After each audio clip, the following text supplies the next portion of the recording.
It's time to do the voiceover hustle.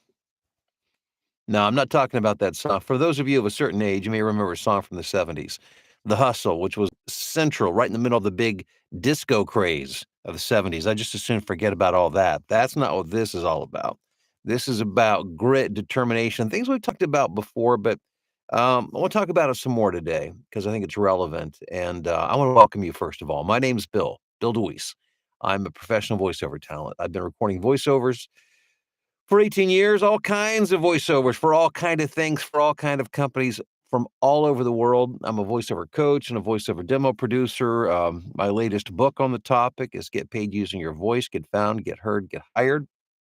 You can buy if you want to buy the book, the physical book, it's on Amazon. But if you want the digital download, which is less than $10, it's below in the description. You can click that and download that.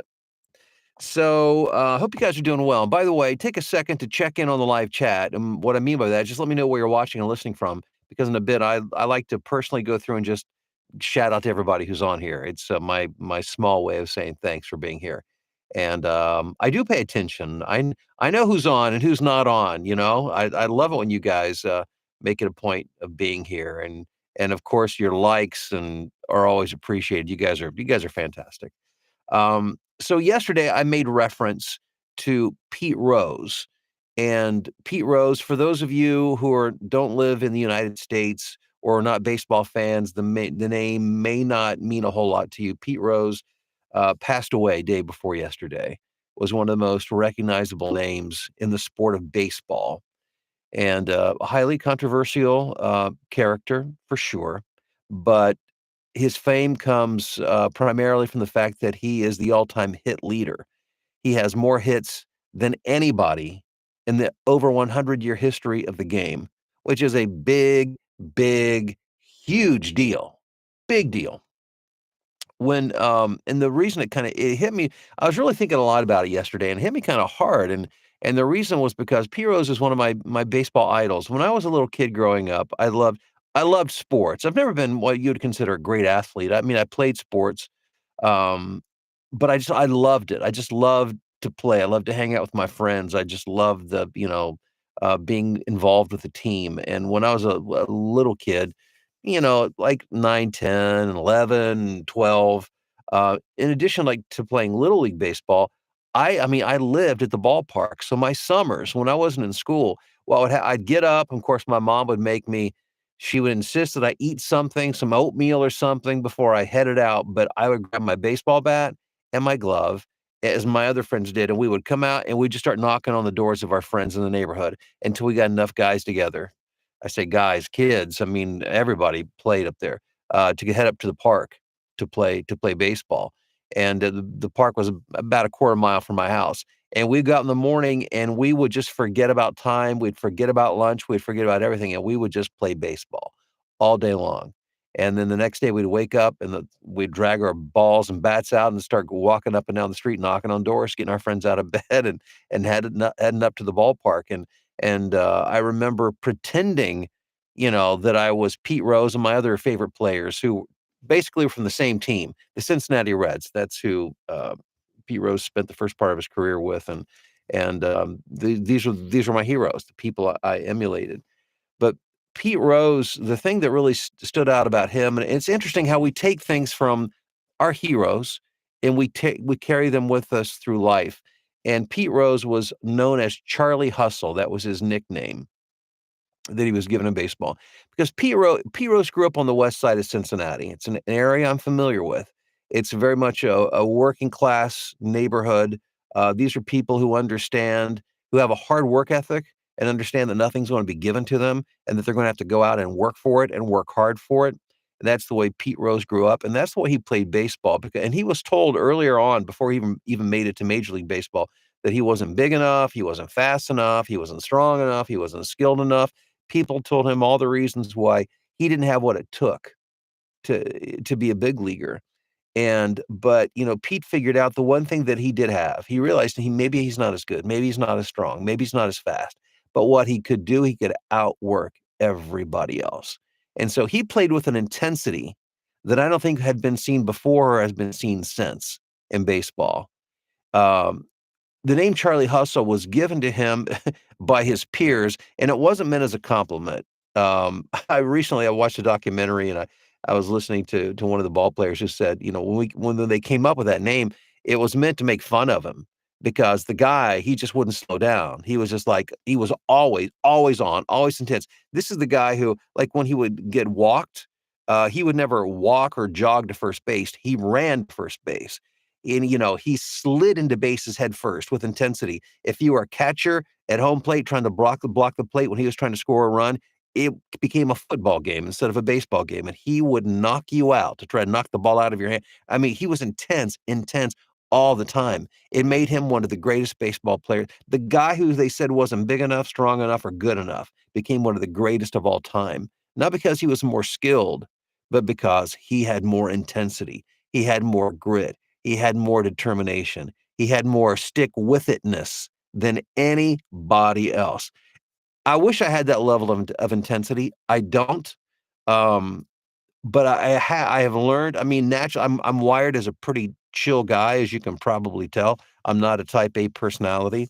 I'm very goal driven, and what I have taken from that and from other people that I've emulated throughout the years is that I realize, much like Pete Rose with baseball, I realize I'm not delusional when it comes to voiceover. I don't think I'm the most gifted. I don't think I'm the most talented. I'm not being falsely, humble here. I mean, I've got skills and I've worked very hard to develop them. But I realize there's plenty of people who are far better, more gifted than I am. But what I do have and what doesn't I don't have it doesn't have to be God given for me to do it. Like oftentimes like talent is more God given. Some people have it, some people don't. It comes in varying degrees.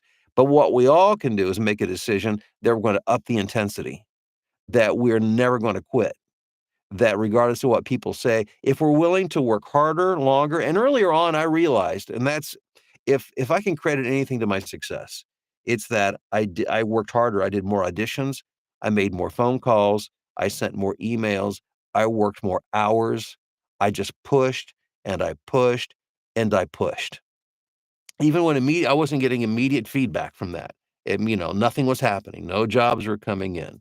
Nobody was anxious to hire me, but I kept pushing. I kept learning. The more you're willing to not only do the work, but the more you're willing to embarrass yourself. And believe me, I've embarrassed myself plenty. I still do on occasion because there's no way to learn. There's no way to make progress without putting yourself in new situations. And when you do that, you're going to trip. You're going to fall. It happens. I do it. I still do it today.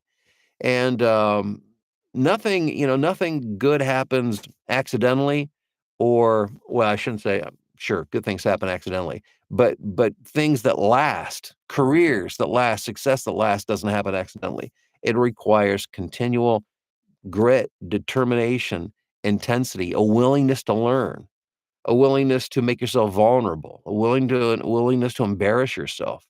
I know I've said all these things before, but I think occasionally it's good just to talk about it and be reminded of it. Maybe it's good just for me to remind myself, if nobody else, that there's something to be said for hustle. There is a lot to be said for hustle. Again, we can't control what God gives us in terms of natural talent and ability, but what we can control is the intensity meter and our willingness to go out there and do it again and do it again. And the person who can last the longest is the person who's going to win. That's just the way it works. That's the great leveler. That is the great leveler, the great equalizer. So, with that, let's turn to the live chat. As I promised, I'm gonna go through I'm going to literally I wanna acknowledge everybody who's on this morning. So if you haven't yet, make sure you let me know where you're watching or listening from this morning. We've got Marlene, who was first in this morning. Hey, Marlene, thanks for being first on from California. Good to see you. Mark in Montreal. Alex checking in from the Cleveland area. Corey up in Wisconsin. Joe in the UK. Galen is excited because she has a directed session this morning. Galen, wish you all the best. Let us know tomorrow how it goes. I'm sure it'll go gangbusters. Let's see here. Christina, good morning to you in Grass Valley. Theo, good morning to you from the kitchen table in lovely Palos Hills. David in Gardner, Kansas. Theo Theo wrote a voiceover limerick. Are you ready for this? This is awesome. There once was a voice coach named Bill, whose huddles our spirits refill. Weekday morns at half past, our questions answered at last. We progress every day just a little. Theo, that you are a wordsmith. That is suitable for framing right there. I love that. Thank you. Let's see here. John, happy hump day to you there in Denver. Aaron in Columbia, Missouri. Sarah, hello from Wisconsin. I'm updating my demos today with my new equipment and skills. Fantastic. Glad to hear that. Let's see here. Let me back up. Where am I at? David, Theo, Alex, Sarah, okay, Rob, there we go. Good morning to you in San Francisco. It's the heat wave, was 107 degrees Fahrenheit yesterday, which was 30 degrees higher than the average temperature for October 1st. Whoa, Rob, man, keep it cool, keep it chill today. GS in Longview. Rob wrapped up his third audiobook this week and have 3 in the queue, moving in the right direction with the voiceover business. Rob, I'm so glad to hear that. Way to go. Keep it going. Grit, determination, hustle. Alex in Utah, Terry in Falston, Maryland, Jim in Memphis, Sandra in Worthington, Ohio, Daisha, Dirk, how are you doing? Ben in the UK. Jim, good to see you here in Grable, Indiana. Is it Grable or Grable? Becky, how are you doing? Doing the VO hustle in Michigan. Now trying to get that song out of my head. Dun dun dun dun dun dun dun dun dun dun. Do the hustle. Look it up. Put it on. Get it. If you haven't heard it, get on YouTube. It's like an earworm. It gets in there and it won't get out. You'll just hear it over and over and over again for decades. So maybe you shouldn't do that. Vince, good morning to you from sunny Palm Bay, Florida. We got Big Daddy checking in from Flagstaff, Arizona. Andrew in Latvia. Kathleen in Binghamton, New York. Marla in Texas. Yes, Marla says, buy the book. So far, it's a great read and great information. Thank you, Marla. Detroit in the house. David in Hamilton, Ontario. Max in Las Vegas. R.I.P. Charlie Hustle. Yes, indeed. Joy says, good morning, everyone, from a chilly but sunny Southfield, Michigan. Kevin, R.I.P. Pete. Riley, good morning from Texas. Almost done with my first paid audiobook. Is it too early to quit my day job? Yes. Yes. I'm sorry, Riley. I understand the excitement, especially, you're finishing up that first job and you're ready to roll. Let that excitement carry you forward to get more work. Yeah, maybe not quite yet. Let's get, make sure you got some stuff coming in on a regular basis here before you hang up the day job. Coach Ariel, how are you doing? Good morning from dark and Sparky, North Carolina. Jerry in Dallas, Texas. Kim in Tulsa. Denise, Long Island. Wayne in Washington, the state of Washington. Melissa, San Diego. John in Memphis. Pray for the White House to come to a resolution for the strike. Thanks for your contribution to voiceover. Yeah, we do hope that wraps up soon. There's some real economic implications immediate for those, who work, and then for the rest of our country if things go on like this for, a few more weeks. Holland, hey, always good to see my European friends checking in. John in Rhinebeck, Ethan in Toronto, Kendall in Morning Sun, Ohio, Dean in Dallas, Fort Worth, Marlene, Charlie Hustle. Yes, John. Yeah. Everybody's loving them. Some Pete Rose. Jerry was up late last night putting the finishing touches on my first narrated fiction audiobook. Doing different voices was something that scared me at first. Jerry, way to go. If it's not scaring you, then you're not doing it right. That means you're doing something worth what. If you're terrified, it means you're doing something new, and that's good. That's a good thing. Awesome. Good for you, Jerry. David says, hearing your baseball story, you must love the movie Sandlot. I do. I feel like that's my life. I feel like I grew up on a baseball diamond, a Sandlot diamond with my friends. Oh my gosh. And of course, we didn't have like 18 players on the field. It'd be like 4 or 5 of us. And so we'd have to make up our own rules about, you have to hit it out of the infield or you're out or whatever. And you'd have to hit it left of center field or be out. And we had all these kind of crazy rules.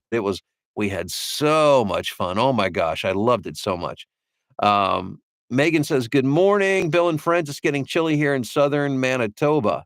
Looks like a good day to stay in, drink some coffee, do some marketing. There you go. Love it. Sandra in Dallas, Fort Worth. John says, stick with us. Yeah, stick with us. That's a good one. That's what it takes. Jolie says, my motto is just keep swimming. Bill, you're a Pete Rose with quiet intensity and massive stick to itiveness. We're not worthy. Yeah, right. Jolie, thank you. You're so kind and sweet. Thank you. I appreciate that. Hey David, how are you doing? John says, Hulk, smash that like button. Thank you. I appreciate it. And by the way, you've got quite a few likes. Of course, sometimes we actually believe it or not, we get one on a number of occasions. We've received 100% participation where everybody on liked the video. Now, I'm not asking you to like it if you don't like it. If you think this is not worthwhile, then by all means, don't. But if you feel it's worthwhile and give you some value and you want to help tweak the YouTube algorithm to make sure they share this with more people, then just give it a little thumbs up there or a big thumbs up by smashing the like button, as John suggests. Jim says a market I found that I never considered before is web designers. I'm telling you, there's far more people out there that hire voiceover talent than most people realize. And I'm glad you're thinking that way, Jim. Think outside the box. I can see how a lifetime without talent can finally work out for me. LOL. Exactly. And here's the thing, you do have talent. Sometimes you have to dig deep, like me, to find it. And sometimes it takes a strong desire and a dream to bring that to the forefront. Remember, I'm the guy, I at an early age, at like age 13, 14, I realized I wanted to work behind a microphone. And my first job, my first boss told me, man, I don't even know why I hired you. This is a radio station. He said, you talk, he hated the way I talked. He thought I sounded funny. And I did, because I was from a part of the country where we didn't pronounce our consonants. We had a super nasal. I mean, it was rough. It was rough. But guess what? I didn't quit. I stuck with it. It was brutal, but I stuck with it. Oh my gosh.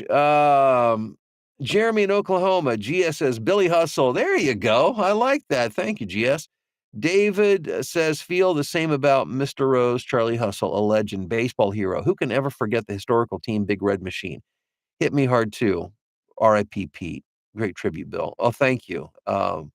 There's something, the things we associate from our childhood. And for me, the Big Red Machine, the Cincinnati Reds, Johnny Bench, Pete Rose, Joe Morgan. I mean, those guys are so etched into my DNA from when I was a kid that it's a huge. I know it sounds silly. I mean, I'm a 65-year-old man, and this kind of stuff still just it strikes me to my very core. Um, Crazy, right?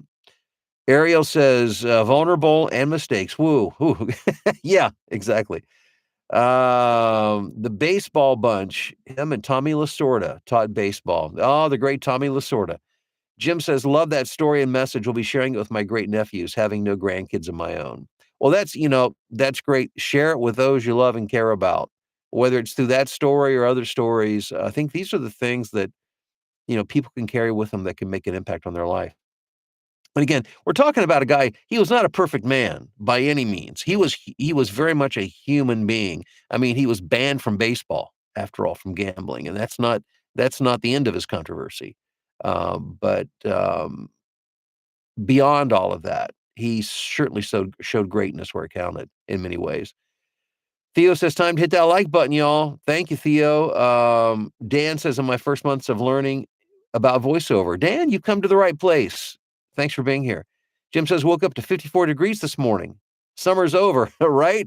I'm in my hoodies. Yikes. Although tomorrow I think it's supposed to be up to 77, so I might get back to a golf shirt tomorrow. We'll see. Patricia checking in from Jacksonville, Florida. Dan in cold Edmonton. Jerry says, very helpful book. Thank you, Jerry. Hey, Marla, Wally, another rainy day in Annapolis, Maryland. Ariel says, after a month of illness, lost my VO spunk. This is helping me get back on the VO horse today. Fantastic, Ariel. Nancy in South Dakota. Hey, John, Tanya spent half my childhood watching for him to jog past my backyard in New Jersey. Oh, wow.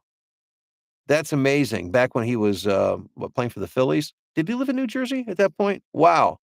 Wow, wow, wow. That's cool, Tanya. David says, it's not crazy to care. We're lucky to have you. Well, thank you, David. Vince, I once missed out on a radio gig because of my Baltimore accent, which I didn't even realize I had until it took a while. I managed to get rid of it. Okay, I'm going to tell you one quick story. Some of you may have heard me mention this before, but talk about the way we talk and whether, sometimes it may keep us from getting a job or getting fired from a radio job or whatever. A number of years ago, I was hired to do a job for a Mercedes-Benz dealership in New York. And this was over either ISDN or Source Connect. I used to have a ISDN, and if you don't know what it is, don't worry about it. You don't need to know about it. It's old technology. Now we use Source Connect. But I was doing the session, and I read through the script, and, the client the client said to me, this is one of my most embarrassing moments in voiceover. They said, "Instead of saying vehicle, can you say vehicle?"